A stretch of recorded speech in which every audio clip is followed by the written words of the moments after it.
अस्सलाम वालेकुम जी, हम सेक्टर 15A1 और सेक्टर 15A2 की डिवाइडिंग रोड पर है और यहाँ पे आपको पता है कि यहाँ पे सड़क की तामीर की जा रही है। इसमें हमने जो है आपको बताया था कि हम एक नई चीज़ लेकर आ रहे हैं, फाइबर के ढक्कन और रिंग।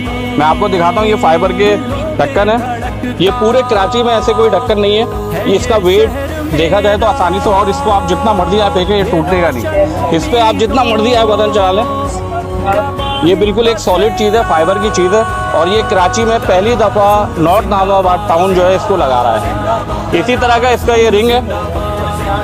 ये रिंग पहले रखा जाएगा इसके ऊपर और इस रिंग के ऊपर इसका एक ढक्कन आ जाएगा। ये ढक्कन इस तरह आएगा और इसको हम तकरीबन ये पूरी रोड पे हम ये ढक्कन लगा रहे हैं। ये पूरी रोड पे ये ढक्कन लग रहा है।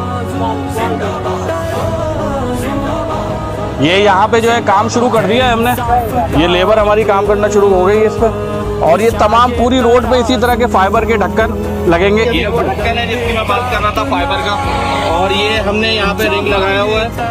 इसी तरीके से हमने पूरी रोड पे इसी तरह के रिंग और ये फाइबर के ढक्कन लगेंगे। ये ढक्कन इस तरीके से यहाँ पे आसानी से लगा दिया जाएगा। इससे फायदा ये होगा, जो हीरोइन चोरी या जो लोग चोरी करते थे ये चोरी से बचेगा, क्योंकि इसमें ना लोहा है ना कुछ, सॉलिड फाइबर के बने हुए हैं।